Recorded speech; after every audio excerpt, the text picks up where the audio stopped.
എല്ലാ പ്രിയ കൂട്ടുകാർക്കും നമസ്കാരം. റോബ് മൈ ഷോയുടെ ഏറ്റവും പുതിയ എപ്പിസോഡിലേക്ക് സ്വാഗതം. മരുഭൂമിയുടെ കപ്പൽ എന്നറിയപ്പെടുന്നത് ടൊയോട്ട ലാൻഡ് ക്രൂയിസറാണ്. അതുപോലെ മരുഭൂമിയുടെ രാജാവ് എന്നറിയപ്പെടുന്നത് നിസാൻ പെട്രോളാണ്. അങ്ങനെയാണെങ്കിൽ മരുഭൂമിയുടെ രാജകുമാരൻ ആരാണ്? ആ വാഹനമാണ് നിങ്ങളെ പരിചയപ്പെടുത്താൻ പോകുന്നത്. മിസ്റ്റുബിഷിയുടെ പജോറോ എന്ന് പറയുന്ന വാഹനമാണ് മരുഭൂമിയുടെ രാജകുമാരനായിട്ട് അറിയപ്പെടുന്നത്. എല്ലാ കൂട്ടുകാർക്കും പുതിയൊരു വീഡിയോയിലേക്ക് സ്വാഗതം.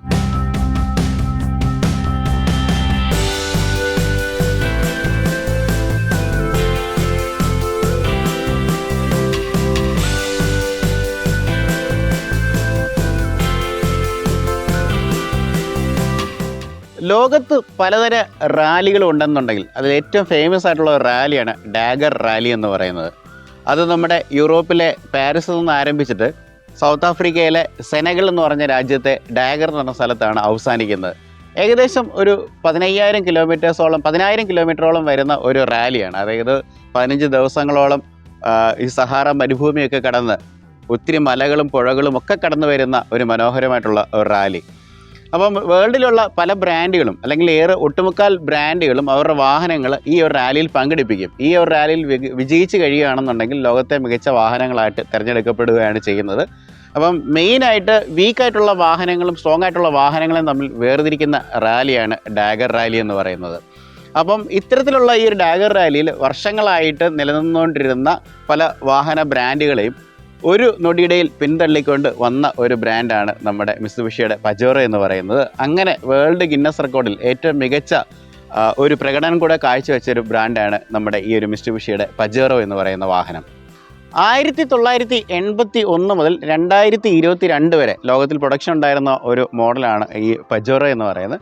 മിസ്റ്റുബിഷിയെക്കുറിച്ച് നമ്മൾ പറയുകയാണെന്നുണ്ടെങ്കിൽ ഈ ഒരു ലോഗോയൊക്കെ നിങ്ങൾ കണ്ടിട്ടുണ്ടായിരിക്കും. ഇപ്പം പല വീടുകളിലും എ സികളിലൊക്കെയാണ് നമ്മൾ കാണുന്നത്, അല്ലെങ്കിൽ ഹെവി ആയിട്ടുള്ള കുറേ എക്യുപ്മെൻറ്റ്സിലൊക്കെ നമ്മൾ കാണാറുണ്ട്.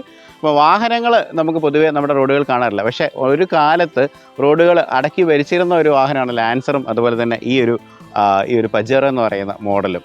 2012 ഡിസ്കണ്ടിന്യൂ ചെയ്തിട്ടുണ്ടെന്നുണ്ടെങ്കിലും ഇന്നും പലരുടെയും ജീവിതത്തിലെ ഏറ്റവും വലിയ ആഗ്രഹങ്ങളിലൊന്നാണ് ഈ ഒരു പജേറോ സ്വന്തമാക്കുക എന്നുള്ളത്. പ്രത്യേകിച്ച് SFX എന്ന് പറയുന്നൊരു മോഡൽ. നമുക്കറിയാം ഓഫ് റോഡിനെ കുറിച്ച് നമ്മൾ ചിന്തിക്കുമ്പോൾ ഇന്ന് മഹേന്ദ്രയുടെ താർ ആണ് നമ്മുടെ മനസ്സിലേക്കെല്ലാം വരുന്നത്. ഇപ്പോൾ ജിംനിയൊക്കെ കൊണ്ടുവന്നിട്ടുണ്ട്. എന്നാൽ പോലും ഇത്രയും ലെജൻഡറി ആയിട്ടുള്ളൊരു വാഹനം സ്വപ്നം കണ്ട് നടക്കുന്ന ഒരുപാട് പേരുണ്ട്. എന്തെങ്കിലും പൈസയൊക്കെ ഉണ്ടാകുന്ന സമയത്ത് വാങ്ങണമെന്ന് പറഞ്ഞ് നടക്കുന്ന ആൾക്കാരുണ്ട്. അവർക്ക് വേണ്ടിയുള്ളതാണ് ആക്ച്വലി ഈ വീഡിയോ എന്ന് പറയുന്നത്.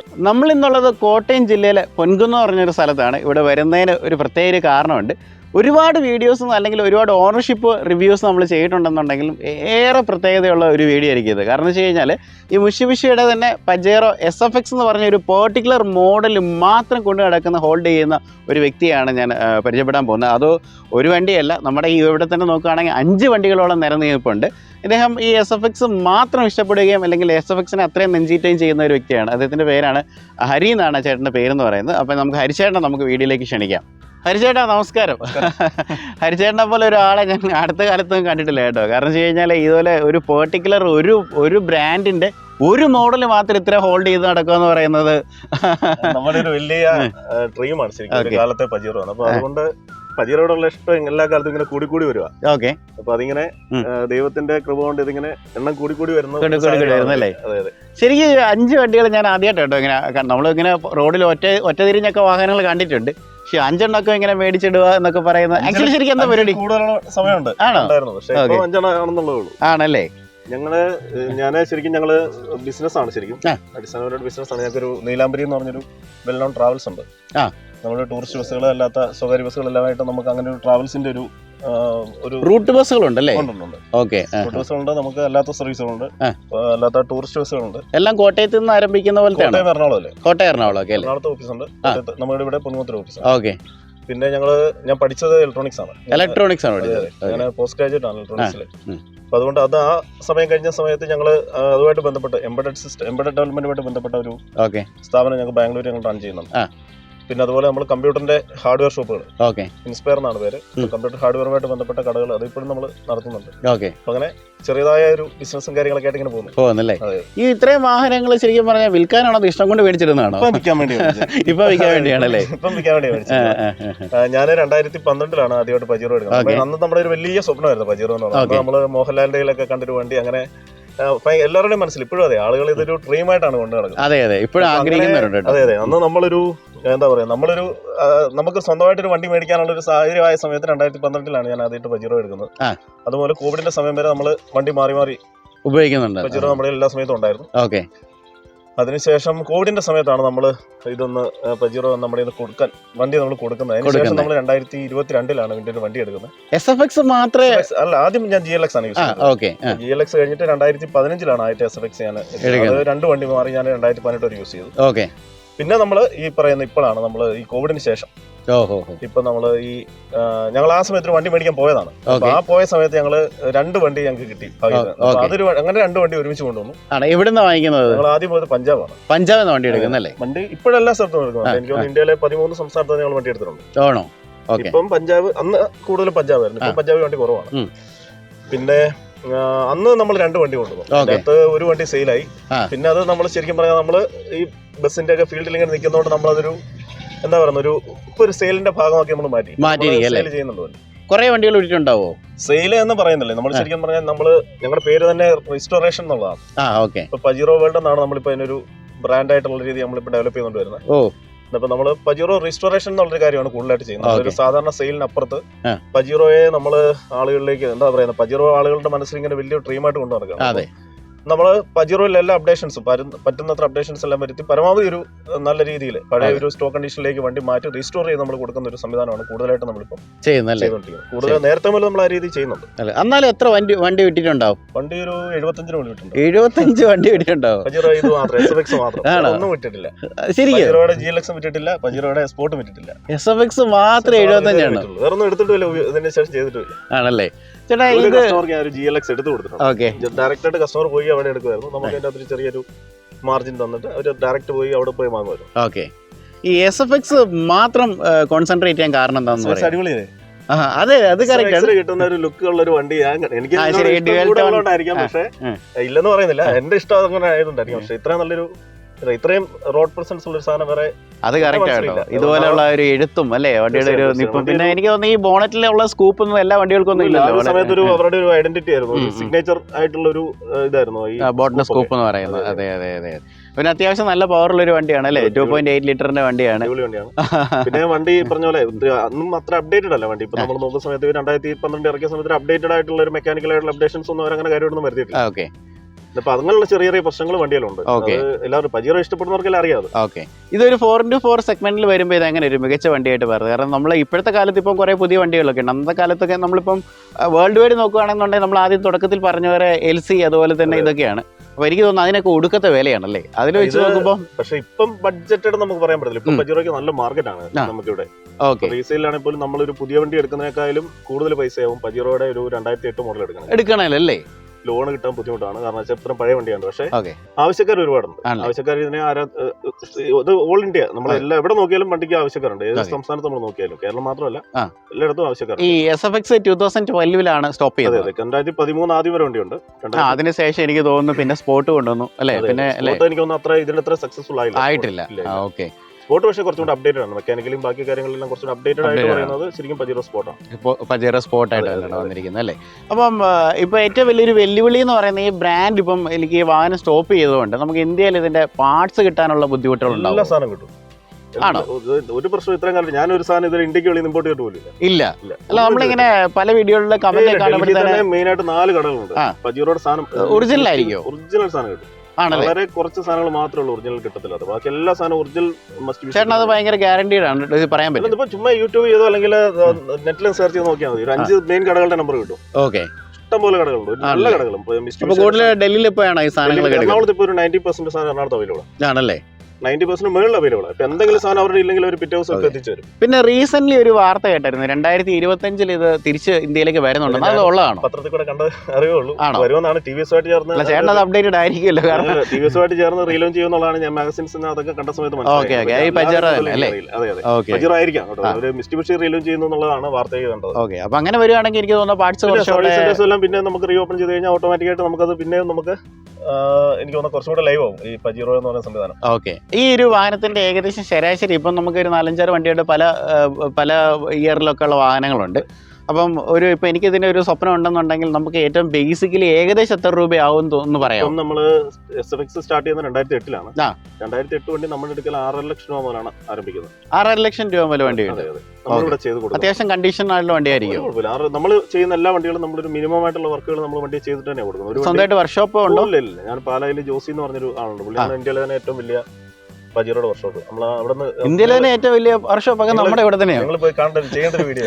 അത് എവിടെയാ ചേട്ടത്? പാലയിൽ തന്നെ. പാലയിൽ 25 മുകളിലെ വണ്ടി എപ്പോഴും ഉണ്ടാവും, പജീറോ മാത്രം, വേറെ ഒന്നും പണിയുന്നില്ല. അത് ശരി. അപ്പൊ ഇത്രയും ഭ്രാന്തുള്ള ആൾക്കാരൊക്കെ നമ്മുടെ ചുറ്റുവട്ടത്തുണ്ടെന്നുള്ളതാണല്ലേ? പിന്നെ ഇവിടെ രഞ്ജിത്ത് എന്ന് പറഞ്ഞ പയ്യനുണ്ട്. അത് ഞാൻ കേട്ടിട്ടുണ്ട്. മറ്റേ ചേട്ടൻ ഓഫ് റോഡ് അല്ലേ? രഞ്ജിത്തിന്റെ വർക്ക്ഷോപ്പിൽ വണ്ടികൾ വരുന്ന വർക്ക്ഷോപ്പാണ്. പിന്നെ ഒരുപാട് ആളുകളുണ്ട്. എറണാകുളത്ത് പജീറോ ക്ലബ്ബായിട്ട് ബന്ധപ്പെട്ട ആളുകളുടെ ഒരു വർക്ക്ഷോപ്പ് ഉണ്ട്. പല സ്ഥലങ്ങളിലും നല്ല വർക്ക്ഷോപ്പുകൾ കേരളത്തിൽ അവൈലബിൾ ആണ്. കേരളത്തിൽ സർവീസ് ഒരു പ്രശ്നമേ അല്ല. ഇഷ്ടംപോലെ സർവീസ് സെന്റേഴ്സ് സ്പെയർ അവൈലബിൾ ആണ്. ഇപ്പൊ നമ്മുടെ മിക്കവാറും എല്ലാ സർവീസ് ഈ വർക്ക്ഷോപ്പുകളിൽ തന്നെ സ്പെയർസ് എല്ലാം അവൈലബിൾ ആയിട്ട് കിട്ടും. അപ്പൊ ധൈര്യമായിട്ട് എടുക്കാന്നാണ് പറഞ്ഞത്. സ്പെയർ കാര്യത്തൊന്നും ഒരു പ്രശ്നമില്ല ആണല്ലേ? ചേട്ടൻ ഇതുകൊണ്ട് ഓഫ് റോഡ് പോയിട്ടുണ്ടോ? അല്ല, പോകാറുണ്ടോ? സ്ഥിരമായിട്ടൊന്നും പോകാറില്ല. ഓഫ് റോഡിനോട് അങ്ങനെ ഭയങ്കരമായ ക്രൈസ് ഒന്നും ഇല്ല. ഈ വണ്ടിയുടെ ലുക്കും അതിന്റെ ഒരു അറ്റയറും ആണല്ലേ? ചെറുക്കൻ എന്റെ കുഞ്ഞിന് ഭയങ്കര ക്രൈസ് ആണ്. അവൻ എപ്പോഴും നിർബന്ധിച്ച് എവിടെയും പോകുന്നുള്ളല്ലാതെ ഓഫ് റോഡിന് എനിക്ക് അങ്ങനെ വ്യക്തിപരമായിട്ട് വലിയ ക്രൈസ് അങ്ങനെ. ഇതിന്റെ ഒരു ഓഫ് റോഡ് കേപ്പബിലിറ്റി എങ്ങനെയുണ്ട്? സൂപ്പറാണ്. ആണല്ലേ? എവിടെയും കയറും. എവിടെയും കയറിപ്പോ. എനിക്ക് തോന്നുന്നു ഇതിന്റെ അപ്രോച്ച് ആംഗിളും ഒക്കെ ഡിപ്പാർച്ചർ ആംഗിളും ഒക്കെ പറഞ്ഞാല് ഓഫ് റോഡിന് വേണ്ടി ഡിസൈൻ ചെയ്തു. അതെ. ഇപ്പൊ ഹരിച്ചേട്ടാ, ഇപ്പം നമ്മൾ നോക്കുകയാണെന്നുണ്ടെങ്കിൽ നമ്മുടെ മാർക്കറ്റിൽ ഇപ്പൊ ഓഫ് റോഡിനായിട്ട് ഏറ്റവും പേര് കേട്ടിരിക്കുന്നത് താറാണ്. കാരണം താറും ജിംനിയും ഒക്കെ ഭയങ്കര യുദ്ധമായിരുന്നു. സോഷ്യൽ മീഡിയ ഒക്കെ ഭയങ്കര യുദ്ധമാണ്. എന്നാലും ഇതുപോലുള്ള ലെജൻഡറി ആയിട്ടുള്ള വാഹനങ്ങൾക്ക് എപ്പോഴും ഒരു ഡിമാൻഡ് ഉണ്ട് അല്ലേ? അപ്പൊ ചേട്ടന് താറ് ഭയങ്കര ഇഷ്ടമാണ്. ആണോ?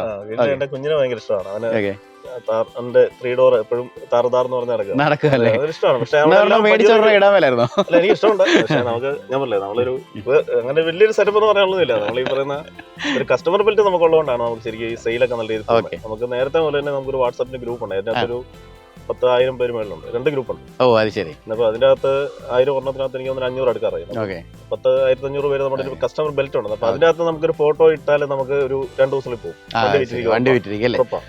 അപ്പൊ എനിക്ക് മെയിൻ ആയിട്ട് ചോദിക്കേണ്ട ഒരു കാര്യം എന്ന് പറയാം. ഒന്നാമത് ഇത് 2.8 ലിറ്ററിന്റെ ഒരു വലിയ എഞ്ചിനുള്ള ഒരു വാഹനമാണ്. അത്യാവശ്യം നല്ല ഒരു ഇതുണ്ട്. 115 PS 118 PS കണ്ട് വണ്ടി വരുന്നത് അല്ലേ? അതുപോലെ 227 Nm ടോർക്കും ഒക്കെ ഉണ്ടെന്ന് തോന്നുന്നു. അപ്പം ഇത്ര ഒരു വണ്ടി വരുമ്പോൾ ഇതിൻ്റെ ഒരു ഫ്യൂവൽ എഫിഷ്യൻസി ഒരു മെയിൻ ആയിട്ടൊരു കാര്യമാണ്. ഓക്കെ. അതുപോലെ തന്നെ ഈ നമുക്ക് നല്ല വണ്ടികൾ കിട്ടാനായിട്ടും ചിലപ്പോൾ ഒരു പക്ഷേ പാടായിരിക്കും. കാരണം ഇതിപ്പോൾ ഇത്ര ഡിസ്കണ്ടിന്യൂ ചെയ്ത് പോയതുകൊണ്ട്. ചേട്ടൻ ഈ വണ്ടികൾ നല്ല വണ്ടികൾ നോക്കി എങ്ങനെയാണ് സെലക്ട് ചെയ്യുന്നത് എന്നുള്ളതാണ്. നമ്മൾ ഫ്യൂവലിന്റെ എഫിഷ്യൻസിയുടെ കാര്യം നമ്മൾ പറയുകയാണെങ്കിൽ ഫ്യൂവൽ എഫിഷ്യൻസി നമുക്ക് ലോക്കൽ റൈഡിൽ നമുക്കൊരു 9 കിലോമീറ്റർ പ്രതീക്ഷിച്ചാൽ മതി. 9 ഒക്കെ കിട്ടുമോ? ഉറപ്പായിട്ടും കിട്ടും. നമ്മൾ ഇത്ര ആളുകൾ യൂസ് ചെയ്യുന്നില്ലേ? 8 കിലോമീറ്റർ ടു 9 കിലോമീറ്റർ ഉറപ്പായിട്ടും ഗ്യാരണ്ടീഡ് ആയിട്ട് കിട്ടും. ഹിൽ റൈഡിന് അത്ര കിട്ടത്തില്ല. ഹിൽ ഏരിയാസിൽ അത്ര കിട്ടത്തില്ല. ഹൈവേ റൈഡ് 10 കിലോമീറ്റർ മേലെ കിട്ടും. 11-12 കിലോമീറ്റർ വരെ കിട്ടും ഗ്യാരണ്ടീഡ് ആയിട്ട്. കാരണം നമ്മൾ ഈ വണ്ടി എടുക്കാൻ പോകുന്ന സമയത്ത് ഒരു വണ്ടി നമ്മൾ സാധനം ഓടിച്ചിട്ടാണ് വരുന്നത്. നമ്മൾ 3 വണ്ടി ഒരുമിച്ച് എടുക്കാൻ പോകുമെങ്കിൽ 2 വണ്ടി നമ്മൾ കൊറിയർ ചെയ്തിട്ട് ഒരു വണ്ടി പോകുന്ന ആൾക്കാർ ഓടിച്ചിട്ടാണ് വരുന്നത്. നമ്മൾ സ്ഥിരമായിട്ട് ഇതിന്റെ ഫ്യൂൽ എഫിഷ്യൻസി നമ്മൾ കണ്ടുകൊണ്ടിരിക്കുന്നത്. ഹൈവേ റൈഡിൽ നല്ല രീതിയിലാണ് നമ്മൾ ഡ്രൈവ് ചെയ്യുന്നെങ്കിൽ 12 കിലോമീറ്റർ മേലെ മൈലേജ് കിട്ടും. 2011-2012 വണ്ടികൾ ആണല്ലേ? മെയിൻ്റനൻസ് ഒക്കെ എങ്ങനെയായിരിക്കും? നമുക്ക് കൊണ്ടുപോകാൻ പറ്റുമോ? പിന്നെ തീർച്ചയായിട്ടും അങ്ങനെ പ്രശ്നമില്ല. പക്ഷേ റേറ്റ് കൂടുതലാണ്. സ്വാഭാവികമായിട്ടും ഒരു പ്രീമിയം സെക്ടർ വന്ന വണ്ടി ആയതുകൊണ്ട് സാധാരണ ഒരു വണ്ടിയുടെ റേറ്റുമായിട്ട് കമ്പയർ ചെയ്യരുത്. പക്ഷേ ഈ റേഞ്ചിലുള്ള മറ്റു വണ്ടികളായിട്ട് കമ്പയർ ചെയ്താൽ എനിക്ക് തോന്നുന്നു ഇപ്പോഴത്തെ കണ്ടീഷൻ നമ്മൾ സർവീസ് സെന്റേഴ്സിലൊക്കെ ചെയ്യുന്ന ഒരു വർഷം കുറച്ചും കൂടെ കൂടിയാണ്. പക്ഷേ ഇപ്പോഴത്തെ ഉള്ള സംവിധാനങ്ങളിൽ അത്ര പൈസ ആവില്ല. പക്ഷേ സസ്പെൻഷൻ ഒക്കെ ചെയ്താൽ നല്ല പൈസയാവും. സസ്പെൻഷന്റെ കംപ്ലൈന്റ് ആണ് പജീറോയുടെ ഏറ്റവും പ്രധാനപ്പെട്ട ഒരു പ്രശ്നം. അപ്പൊ നമ്മളിപ്പോ നിലവിൽ ഈ രജിസ്ട്രേഷൻ എന്ന് പറയുമ്പോൾ എന്തൊക്കെ വർക്കുകളാണ് ചെയ്തു കൊടുക്കുന്നത്? നമ്മളിപ്പോ ചേട്ടൻ നേരത്തെ ചോദിച്ച ഒരു ചോദ്യത്തിന്റെ ഉത്തരവ് എന്ന് പറയുന്നത് നമ്മൾ നല്ല വണ്ടികൾ പരമാവധി നമ്മൾ നോക്കിയാണ് എടുക്കുന്നത്. നമുക്ക് അതുപോലെ വിശ്വാസമുള്ള ചില ആളുകളുടെ നമ്മൾ നോക്കാതെ വണ്ടി എടുക്കാറുണ്ട്. പക്ഷേ കൂടുതലും 90% വണ്ടികൾ നമ്മൾ കണ്ടിട്ട് തന്നെയാണ് വണ്ടി എടുക്കുന്നത്. അവിടെ നിന്ന് തന്നെ നമുക്ക് പരമാവധി മെക്കാനിക്കലി എഞ്ചിന് ഗിയർ ബോക്സ് ഹൗസിംഗ് ആ ഒരു 3 പാർട്ടിൽ ഒരു പ്രശ്നവും ഉള്ള വണ്ടി നമ്മൾ എടുക്കാറില്ല. ബോഡി ലൈൻ ഫുൾ ഉള്ള വണ്ടി എടുക്കുള്ളൂ. ഒരു ആക്സിഡന്റിന്റെ അകത്ത് ഒരെണ്ണം പോലും ഒരു ആക്സിഡന്റ് വണ്ടിയില്ല. ഒരു വണ്ടിയിൽ ആക്സിഡന്റ് ഇല്ല. ഫ്രണ്ടിലത്തെ ഗ്ലാസ് മാറിയ ചില വണ്ടികളുണ്ട്. അല്ലാതെ ഒരു മേജറോ അല്ലെങ്കിൽ മേജർ മീൻസ് അങ്ങനെ ഒരു മൈനർ ആക്സിഡന്റ് വണ്ടി പോലും നമ്മൾ അങ്ങനെ എടുക്കാറില്ല. അപ്പൊ അതാണ് നമ്മൾ ഈ ബോഡി ലൈൻ നമുക്ക് നന്നാക്കി എടുക്കാൻ ഭയങ്കര ബുദ്ധിമുട്ടാണ്. ബോഡിയിൽ നല്ല ബോഡി ഷേപ്പും ബാക്കി ആ ബോഡി ലൈനൊക്കെ ഫുൾ ഉള്ള വണ്ടികളാണെങ്കിൽ നമ്മൾ എന്നെ റിസ്റ്റോർ ചെയ്താലും നമുക്ക് ഒരു ക്വാളിറ്റിയിലേക്ക് നമുക്ക് വണ്ടി ഒരു ക്വാളിറ്റി വണ്ടിയായിട്ട് നമുക്ക് മാറ്റാൻ പറ്റും. റിസ്റ്റോറേഷൻ നമ്മൾ പറയുന്നത് വെച്ച് കഴിഞ്ഞാൽ നമ്മളിപ്പം പജീറോയിലെ ഏറ്റവും വലിയൊരു അപ്ഡേഷൻ ആയിട്ട് പൊതുവെ ഏറ്റവും വലിയ അപ്ഡേഷൻ എന്ന് പറയില്ല, അതാണ് ഉള്ളതിൽ ഏറ്റവും വലിയ അപ്ഡേഷൻ ഹൈബ്രിഡ് ക്ലച്ച് എന്ന് പറഞ്ഞാൽ ക്ലച്ച് മാറ്റുന്ന ഒരു സംവിധാനം ചെയ്യുന്നത്. ഈ പജീറോയുടെ ഒരു ഡ്രൈവിന്റെ സമയത്തുള്ള ഒരു പ്രശ്നം എന്ന് പറയുന്നത് നമ്മുടെ ഇതിന്റെ വൈബ്രേഷൻ ഭയങ്കര കൂടുതലാണ്, ബോഡി ലൈൻ വൈബ്രേഷൻ. നമ്മൾ വണ്ടി ഓടിക്കുന്ന സമയത്ത് മറ്റുള്ള ഒരു വണ്ടി വെച്ചിട്ട് അത്രയും ഒരു യാത്ര കംഫർട്ട് നമുക്കില്ല വണ്ടിയിൽ. അപ്പൊ നമ്മൾ ഹൈബ്രിഡ് ക്ലച്ച് നമ്മൾ ചെയ്ത് കൊടുക്കും. അതുപോലെ വണ്ടി ബോഡി റോളും കുറച്ച് കൂടുതലുണ്ട്. അപ്പൊ നമ്മൾ ആ ഒരു പ്രശ്നങ്ങൾ ഒരു പരിധി വരെ നമുക്ക് ഈ ഹൈബ്രിഡ് ക്ലച്ച് ഇൻസ്റ്റാൾ ചെയ്യുന്ന സമയത്ത് മാറും. ആണോ? അതുപോലെ നമ്മുടെ മൈലേജിൽ എനിക്ക് തോന്നുന്നു ഒരു അപ്രോക്സിമേറ്റ്ലി 1 കിലോമീറ്റർ കൂടുതൽ ഈ ഹൈബ്രിഡ് ക്ലച്ച് കയറ്റിയ വലിയ വ്യത്യാസം മതിയല്ലോ. അതെന്താ പെട്ടെന്ന് ചുരുക്കിയെന്ന് പറയാൻ? എനിക്ക് അത്ര ടെക്നിക്കലായിട്ട് പറയാൻ അറിയില്ല. ഹൈബ്രിഡ് ക്ലച്ച് എന്ന് പറയുന്നത് പജറോ സ്പോർട്ടിന്റെ ക്ലച്ച് ഡിസ്ക് ഇതുമായിട്ട് മെർജ് ചെയ്തിട്ട് നമ്മൾ ഇതിന്റെ ക്ലച്ച് ഡിസ്കും മറ്റേ പ്രഷർ പ്ലേറ്റുമായിട്ട് മെർജ് ചെയ്തിട്ട് ഒരു ചെറിയ ഒരു ചേഞ്ച് മാത്രം വരുന്നതേ ഉള്ളൂ. ആണല്ലേ? അത് ഏകദേശം 35,000 രൂപ ചെലവ് വരും. പക്ഷേ നല്ല രീതി വണ്ടിക്ക് വലിയൊരു വ്യത്യാസം വരും അങ്ങനെ ചെയ്യുന്നത്. അപ്പോൾ നമ്മൾ ഫുൾ റെസ്റ്റോറേഷൻ സമയത്ത് നമ്മൾ അത് ചെയ്യും. വണ്ടി നമ്മൾ പരമാവധി സ്റ്റോക്ക് കണ്ടീഷനിലേക്ക് മാറ്റും. ബാക്കി ഫുൾ ബോഡിയുടെ വർക്കുകൾ ഫുൾ ചെയ്ത് കൊടുക്കും. ബാക്കി ഇന്റീരിയർ ഫുൾ ചെയ്യും. അങ്ങനെ വണ്ടി എങ്ങനെയാണോ നമുക്കൊരു കമ്പനിയിൽ നിന്ന് അന്ന് കിട്ടിയിരുന്നത് അതോട്ട് പരമാവധി ഇത്രയും വർഷം പഴക്കമുള്ള വണ്ടിയാണ് ചെയ്യുന്നതിന് ഏറ്റവും മാക്സിമം നമ്മൾ ചെയ്തിട്ട് ആ രീതിയിൽ കസ്റ്റമർക്ക് കൊടുക്കുന്ന രീതിയാണ് ചെയ്യുന്നത്. ഇപ്പൊ നമ്മുടെ കൂടുതൽ കസ്റ്റമർ എന്ന് പറയുന്നത് വെളിയിലുള്ള ആളുകളൊക്കെയാണ്. അവര് ശരിക്കും പറഞ്ഞ ഒരു 15 ദിവസം 20 ദിവസം ലീവിലേക്കാണ് നാട്ടിൽ വരുന്നത്. ഇവിടെ വന്നിട്ട് വണ്ടി എടുത്തിട്ട് പിന്നെ വർക്ക്ഷോപ്പിൽ കൊണ്ടുപോയി പണിക്കാന്നൊക്കെ പറഞ്ഞാൽ അവരെ സംബന്ധിച്ചിടത്തോളം പ്രായോഗികമായിട്ട് ഒരുപാട് ബുദ്ധിമുട്ടുണ്ട്. അപ്പൊ നമ്മൾ നല്ല രീതിയിൽ വണ്ടി ചെയ്തവർക്ക് കൊടുക്കും. നമ്മൾ 10,000 കിലോമീറ്റർ അടുത്ത സർവീസിൽ വണ്ടി കൊണ്ടുപോകേണ്ട രീതിയിലുള്ള പണിയെല്ലാം ചെയ്തിട്ടാണ് വണ്ടി കൊടുക്കുന്നത്. ഹരിച്ചേട്ടാ, ഏറ്റവും ഡിമാൻഡ് ഉള്ള കളർ ഏതായിരിക്കും പജോറയുടെ? ഏറ്റവും ഡിമാൻഡ് റെഡ് മെല്ലോയും. റെഡ് ആയിരിക്കും? റെഡ് യെല്ലോയും. ഓക്കെ. എനിക്ക് തോന്നുന്നു പല സിനിമകളിലും കാണുന്നോണ്ടായിരിക്കും അല്ലേ? റെഡിന് യെല്ലോയ്ക്ക് ഭയങ്കര ഡിമാൻഡ് ആണല്ലേ? ഏറ്റവും കൂടുതൽ ചേട്ടൻ വിറ്റിട്ടുള്ളത് റെഡ് ആണോ? റെഡാണ് ഏറ്റവും കൂടുതൽ ഡിമാൻഡ്. ഏറ്റവും കൂടുതൽ വിറ്റേക്കുന്ന റെഡ്. ആൾക്കാർ ചോദിച്ചു വരുന്ന റെഡായിരിക്കും അല്ലേ? കൂടുതൽ ചോദിക്കുന്ന റെഡാണ്. പക്ഷേ എനിക്ക് തോന്നുന്നു ഇപ്പം ആദ്യത്തെ സമയത്ത് നമ്മുടെ ഒരു കൺസെപ്റ്റ് അങ്ങനെയായിരുന്നു. പക്ഷേ ഇപ്പൊ നമുക്ക് എല്ലാ കളറിനും ഡിമാൻഡ് ഉണ്ട്. നമ്മുടെ ഈ സിൽവർ എന്ന് പറഞ്ഞ കളർ ചില സമയത്ത് ഡിമാൻഡ് കുറവെന്ന് നമ്മൾ ചിന്തിച്ചിരുന്ന കളർ. പക്ഷേ ഇപ്പൊ സിൽവറിന് നമുക്ക് നല്ല ഡിമാൻഡാണ്. ഓരോരുത്തർ എനിക്ക് തോന്നുന്ന ഏജ് ഒക്കെ അനുസരിച്ചിട്ട് റെഡിന്റെ ഒരു പ്രായമുണ്ട്. അങ്ങനെ ഒരു ശകലം ഏജ്ഡായിട്ട് ഒക്കെ മാറുന്ന സമയത്ത് നമ്മുടെ ഒരു കാഴ്ചപ്പാടൊക്കെ ആയിരിക്കാം. ഓരോരുത്തരും ഓരോ കാറ്റഗറിയാണ് ആവശ്യപ്പെടുന്നത്. ഇപ്പൊ നമുക്ക് എല്ലാ കളറിനും ഡിമാൻഡ് ഉണ്ട്. പ്യൂർ വൈറ്റിന് നല്ല ഡിമാൻഡ് ഉണ്ട്. ഇപ്പൊ ഈ ബ്ലാക്കിന് നല്ല ഡിമാൻഡ് നമുക്കുണ്ട്. എല്ലാ വണ്ടി കളറിനും നമുക്ക് ഡിമാൻഡ് ഉണ്ട്. റെഡ് പക്ഷേ ആരാധകർ കൂടുതലാണ് റെഡിനല്ലേ? റെഡ് നമുക്ക് നല്ല വണ്ടി വന്നു കഴിഞ്ഞാൽ അപ്പോഴേ പോകും. ആണല്ലേ? നമുക്കിപ്പം പല വണ്ടികളും നമ്മൾ അവിടെ നിന്ന് എടുത്ത് നമ്മൾ ഗ്രൂപ്പിൽ ഇടുന്ന സമയത്ത് അഡ്വാൻസ് ആവുകയാണ് ചെയ്യുന്നത്. എന്നിട്ട് നമ്മൾ വണ്ടി ഒന്ന് ഇവിടെ പണിത് നമ്മൾ 45 ദിവസമാണ് മിനിമം സമയം പറയുന്നത്. ശരി, കുറെ നേരത്തെ ഗ്രൂപ്പ് എന്ന് പറയുന്നുണ്ട്. അപ്പൊ ഞങ്ങൾക്കൊക്കെ ഒരു വണ്ടി കാണണമെങ്കിൽ എന്താ പറയുക, ഞങ്ങളെ ഗ്രൂപ്പിൽ ലിങ്ക് ഉണ്ട്. അതിനകത്ത് ഇപ്പൊ നിങ്ങളുടെ കമന്റ് ബോക്സിനകത്ത് ലിങ്ക് ഇട്ട് വാട്സ്ആപ്പ് ഗ്രൂപ്പിന്റെ ലിങ്ക് ഇട്ടാൽ മതി. നമ്മുടെ വീഡിയോ കാണുന്ന പ്രേക്ഷകർക്ക് ചിലപ്പോൾ താല്പര്യം ഉണ്ടായിരിക്കും. അപ്പൊ അവർക്ക് എങ്ങനെയായിരിക്കും ലിങ്ക് കൊടുത്താൽ മതിയോ? തീർച്ചയായിട്ടും. അല്ലെങ്കിൽ നമ്മൾ ഓട്ടോമാറ്റിക് വാട്സ്ആപ്പ് ഗ്രൂപ്പ് വരും. നമ്മുടെ അപ്ഡേഷൻസ് അതിന്റെ അകത്ത് നമ്മൾ വണ്ടി എടുക്കുന്നത് അതിന്റെ അകത്ത് ഇടാറുണ്ട്. ആണല്ലേ? അതിന്റെ അകത്ത് തന്നെ ആളുകൾ കാണാം. ശരി, അപ്പം നമ്മുടെ ഈ ഡിസ്ക്രിപ്ഷൻ ബോക്സിനകത്ത് അല്ലെങ്കിൽ നമ്മുടെ ഫസ്റ്റ് കമന്റിനകത്ത് നമ്മൾ ഈ ലിങ്ക് ഇടുന്നതായിരിക്കും. അപ്പൊ ആ വാട്സ്ആപ്പ് ഗ്രൂപ്പ് അല്ലേ? പുതിയ വണ്ടിയുടെ അപ്ഡേറ്റുകളൊക്കെ വരുന്നതായിരിക്കും. ഇതൊക്കെ കച്ചവടം ആയ വണ്ടിയാണോ അതോ എല്ലാം ആയതാണ്? അത് ശരി, എല്ലാം റെഡി. വണ്ടി ഇപ്പൊ രജിസ്ട്രേഷൻ നമ്മൾ എടുക്കുന്നത് 45 ദിവസം മിനിമം പറഞ്ഞിട്ടാണ്. ഇപ്പൊ നമ്മളിപ്പോ നമ്മുടെ വണ്ടി എടുത്താൽ അന്നേരപ്പോഴാണ് നമ്മുടെ വണ്ടി കിട്ടത്തില്ല. ഓക്കെ. നമ്മള് സാധാരണഗതിയിൽ നമ്മൾ കൊടുക്കുന്ന വണ്ടിയാണെങ്കിൽ പോലും റീസ്റ്റോർ ചെയ്യാത്ത വണ്ടിയാണ് പോലും 15 ദിവസം സമയം വേണം. ചില സമയത്ത് വണ്ടി കൂടുതൽ എണ്ണം ഉണ്ടെങ്കിൽ സ്വാഭാവികമായിട്ടും പണിതിട്ട വണ്ടികൾ ഉണ്ടാവും. പക്ഷെ എന്നാലും നോർമലി നമ്മളൊരു 15 ദിവസം മുതൽ 45 ദിവസം വരെ സമയത്തിലാണ് നമ്മൾ വണ്ടി ഡെലിവറി ചെയ്യുന്നത്. അതെ അതെ, മരുന്നിന് പോലും ഒന്നും എടുക്കാനില്ലെന്നാണ് പറയുന്നത്. 5 വണ്ടി കിടപ്പുണ്ടല്ല.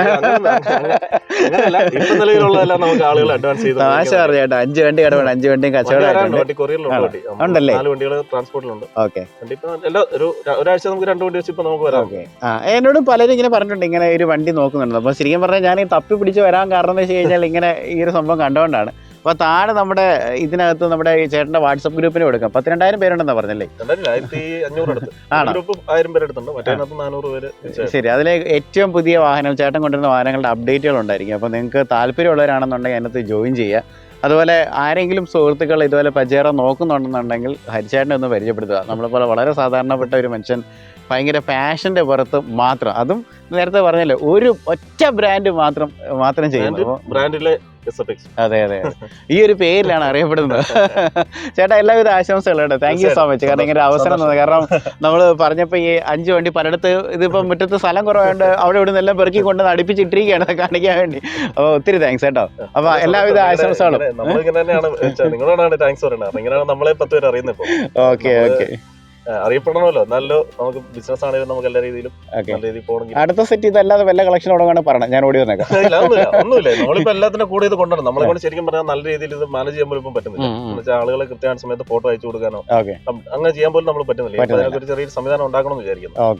അപ്പൊ നമ്മൾ കസ്റ്റമറെ ശരിക്കും പറഞ്ഞാൽ നല്ല രീതിയിൽ അഡ്രസ് ചെയ്യാൻ പറ്റുന്നില്ല എന്നൊരു സങ്കടമുണ്ട് ഇപ്പൊ ശരിക്കും ആണല്ലേ. എന്നാലും നമ്മുടെ വീഡിയോ കണ്ട് പലരും വാട്സപ്പ് ഗ്രൂപ്പിലേക്ക് ചേരും. ചേട്ടന് അത്യാവശ്യം എന്താ പറയുക ഓൾറെഡി സെയിലൊക്കെ ഉണ്ട്. എന്നാലും നമ്മുടെ വഴിയും എന്തെങ്കിലുമൊക്കെ നടക്കും. അപ്പൊ ശരി എന്നാ. Okay, thank you, bye bye.